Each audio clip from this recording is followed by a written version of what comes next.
با سلام خدمت دوستانی که پادکست ها رو گوش میکنن و دنبال میکنن. موضوعی که این هفته ما درباره‌اش صحبت میکنیم در مورد موسیقی است. حالا یک سری نکات عام رو خواهم گفت و بعد به صورت خاص درباره یک ترانه است که سال 1342 تا 44 حالا این فاصله زمانی اجرا شده است به نام بوی جوی مولیان. آید همین. بحثی که من میکنم بحث تخصصی نیست، بلکه بسیار بحث عام میخواهد بود و بیشتر نگاه من یک نگاه موسیقی هنر به این شکل خواهد بود. ترانه اینم که انتخاب کردم نه بر اساس اون خاطرات کودکی من باشه، چون در سن 3-4 سالگی این از رادیو پخش شده و من اون موقع نشنیدم که خاطری داشته باشم. بعدها در سن 25-6 سالگی من این اثر رو گوش کردم و بعدها که هی مراجعه میکردم، گهگاهی گوش میکردم، اون آوایی بودن، اون موسیقیایی بودن اثر بود که من رو درگیر خودش میکرد، چه به لحاظ اجرای خوانندگان و چه به لحاظ اجرای موسیقیایی، سازهایی که نواخته میشد. وقتی میگم موسیقی منظورم بحث سازها و آواها و نواهای سازها است، نه خود اون ترانه ها. ترانه ها جاش جدای، صدای خواننده هم جاش جداست که بهشون اشاره خواهم کرد. ببینید دوستان، در مورد اول نخست درباره موسیقی و صدا من یک عرایزی بگم. صدا یکی از بی‌مرزترین مواردی است که مستقیم با حس انسان درگیر میشه، ولو زمانی که نمیخواهیم صدایی رو بشنویم. مثلا در زمانی که خواب هستیم اما صداهایی میآیند و این مورد رو برهم میزنن. کودکان یکی از شاخصترین مواردی هستند که با صدا درگیر میشن با جهان. واکنششون نسبت به صدای موسیقی، نسبت به صدای بلند و حتی ارتباطشون با جهان از طریق صداست. به این صورت که گریه میکنن، جیغ میزنن و یا تکان میدن وقتی که لالایی مادر رو میشنون یا یک موسیقی براشون پخش میشه یا به اصطلاح با یک فرم هایی از نوا مواجه میشن. این نخستین واکنش هایی است که انسان نسبت به صدا انجام میده. حالا نخستین هنرها هم هنر رقص است و موسیقی. از طریق رقص ها بودن که معانی را هم انتقال میدادن. جادوگران به وسیله حرکات منظمی که بعدها رقص نام گرفته شد می آمدن و به قبیله یا به اون افراد چیزهایی که میخواستن اعمال میکردن، کسی رو شفا میدادن و غیره و ذالک. یعنی هم مفاهیم رو میدادن هم شفا میدادن و شادمانی در قبیله شکل میگرفت، اندوه شکل میگرفت و این مباحثی است که خب به هر حال از آبسترتری بودن موسیقی هم برمی آید. به این شکل که شما میتونید موسیقی غربی، موسیقی ژاپنی، موسیقی فارسی، موسیقی افریقایی رو گوش کنی و حالا با وجود که ترانه ها رو متوجه نیستی اما به حرکت، به شعف، به شادمانی میرسی و اون جایی هم که خب اندوه هست شما هم به یک اندوهی خواهید رسید. فارغ از ترانه ها دارم اینجا فقط عرض میکنم. صدا برانگیزاننده ترس میتونه باشه، شادمانی میتونه باشه، تعجب میتونه باشه و این مواردی است که خب ناگهانی بودنشون خیلی خیلی مهمه و اون احاطه‌ای که بالاخره جهان صدا ما رو در بر گرفته، اینها مواردی است که خب در مورد صدا میتونیم صحبت کنیم. اما در مورد خود این اثر که بخوام بوی جوی مولیان، سروده رودکی است و شاه با درباریان به یک سفر تفریحی میرن.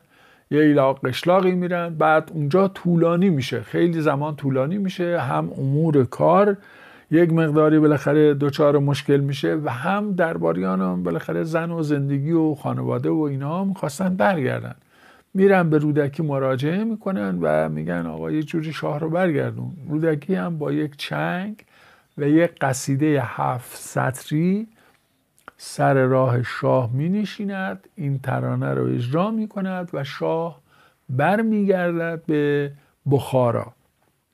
این داستانی است که بالاخره در مورد این اثر گفته شده. حالا می تواند واقعی باشد، می تواند نباشد، چیزی به اصطلاح در اهمیت این موضوع کم نمی کند که چه تأثیری می تواند موسیقی و ترانه بر زیست ما داشته باشد.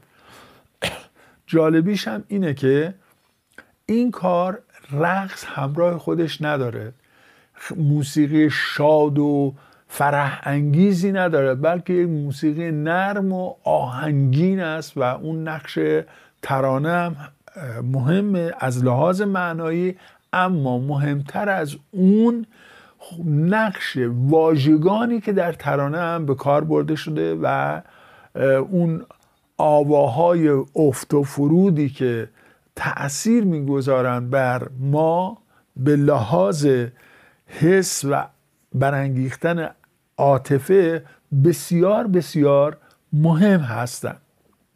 همینجور که گفتم این ماجرا از لحاظ موسیقی و اینها یک تلنگر سفت و محکم نبوده، بلکه یک تکانه حسی و عاطفی رو برانگیخته، حالا چه به واسطه ترانش و چه به واسطه اجرا. یکی از اتفاقات خوب دیگری که اهمیت این تلنگره چیه؟ ببینید یادمون باشه شاه در یک تفریح و خوشگذرانی به سر می‌برده و این ایلاق قشلاقی که میکرده کلی مفرح بوده براش. حالا باید ببینیم چه چیزی میتونه یک نفر رو از اون مسیر برگردونه به شهری که کلی گرفتاری و مملکتداری و اینها میخواد باشون درگیر باشه. باید خیلی این ماجرای محکم و به قول گفتنی یا تأثیرگذاری باید باشه که این اتفاق رخ دهد، که رخ داده است، در حداقل در داستانی که به ما رسیده است و اون چیزی که به ما رسیده است این رخ داده است. حالا نکته جالب این ماجرا عکس و معکوسی اتفاق افتاده که خیلی قابل توجهه. اجرا کننده اونجا رودکی یک مرد و صدای مردانه و یک چنگ بوده. اینجا اجرا کننده اصلی خانم مرضیه هست و یک صدای زنانه و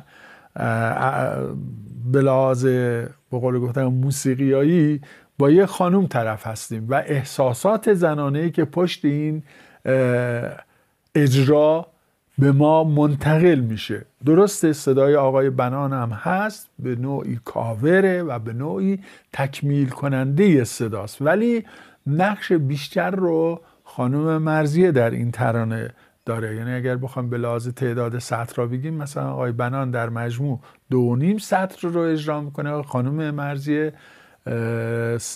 4 سطر مثلا، اینجوریست. کل ترانه 7 سطره که یک سطرش خوانده نمیشه و این اجرا سال 1142-44 در این سال است. برنامه 254 گل هاست. زمان اصلی اجرای رادیویش 27 دقیقه که خود این ترانه 7 دقیقه است و در سر برنامه و انتهای برنامه 2 بار اجرا میشه. یعنی این ترانه رو 2 بار اجرا میکنن که ما بین اینها یک ترانه هم از اشعار حافظ اجرا میشه که باز در اونجا بیشترین زمان خوانندگی رو آقای بنان داره.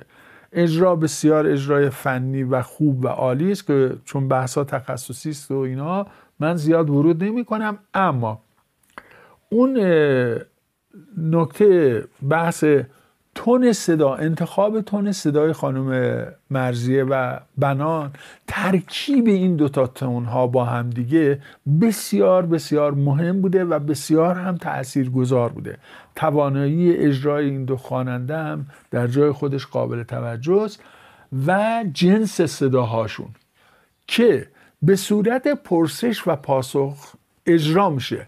ببینید خود اثر یک مونولوگه، یعنی رودکی نشسته از سر راه شاه و داره در موضوع خاصی که ای شاه برگرد برو بیا به پایتخت. حالا در استعاره هایی که در اونجا به کار میبره به صورت ماه و جوی مولیان و شاه و بخارا و این تشبیه هایی که به کار میبره و آسمان که بخارا رو با آسمان تشبیه میکنه و شاه رو به ماه تشبیه میکنه که ماهی که به آسمان میآید و غیره و ذالک که در متن ترانه است. اما مهمترین این مونولوگ در اجرای خانم مرضیه و بنان به صورت دیالوگ میشه، یعنی گفتگو شکل میگیره.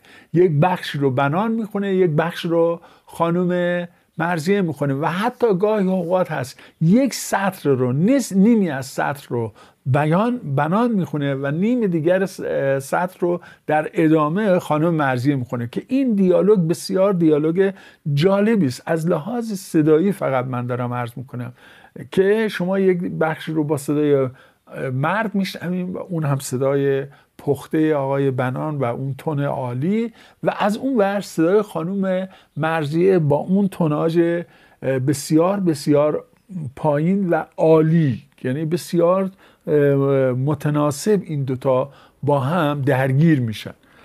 حالا نقش کلمات که به هر حال در هم آمیختگیشون در این اجرا بسیار بسیار مهم هست، خیلی خیلی همگون و همجنس با موسیقی شدن. یعنی بوی جوی مولیان یا ببینید من که اصلا صدای مناسبی ندارم برای اینجور چیزها و اصلا نه صوتشو دارم نه دانششو دارم، با همین شکلم که به ماجرا نگاه کنید میبینید چقدر این واژگان روان و عالی در خود این به اصطلاح کار اتفاق افتاده و اجرا شده است. به هر صورت این اثر یک اثر سفارشی بوده و با وجود این که سفارشی بوده اما بسیار بسیار مؤثر بوده، مخصوصا در برانگیختن احساس حالا چه پادشاه که به صورت داستان گفته شده و این داستان حتی اگر هم یک داستان غیر واقعی باشد، اون کسی که این داستان رو گفته با توجه به برانگیخته شدن احساس خودش از این ترانه و شاید هم موسیقی همراه این ترانه شنیده شده باشد به صرافت ساختن یک داستان این چنینی برآمده است. و جالبترین نکته هم این است که زیاد در این شعر که سفارشی هم بوده و قرار بوده پادشاه رو برگردونه به یک جایی، بیشتر درگیر اون برگردوندن شاه هست، در تملق شاه نیست و مکان رو خیلی اهمیت بهش میده، بخارا رو براش مهمه. ببینید ماه جزئی از آسمان است، ماه یک سیاره‌ای در این آسمان بی‌نهایت است، برای همین میگه بخارا آسمان است و شاه ماه میشود. و با توجه به هر حال به نقشی که شاهان داشتن و غیر و ذالک، این خود این هم یک جسارتی میخواد که گفته بشه، به اصطلاح اجرا شده. به هر حال نقش موسیقی رو هم خیلی خیلی خیلی مهم من میدونم. حتی این ترانه رو من به موسیقی تنهاشم که بارها و بارها گوش کردم، همانا این افت و فرودها، این بالا پایین شدنها رو بسیار بسیار بسیار عالی و تأثیر برانگیز میدونستم. من مباحثم همونجور که عرض کردم تخصصی نبود، اما این تقسیم احساس موسیقی و صدای خواننده رو باید اینجا اعلام میکردم و در یک سری دیگری از ترانه‌های هست که این ماجرا رو دنبال خواهیم کرد. در اونجا یک شکل‌های دیگری از این ترانه‌ها و یک ماجراهای دیگری رو با هم انشالله که بتونیم پیگیری باشیم و در نهایت بوی جوی مولیان آید همی یاد یار مهربان.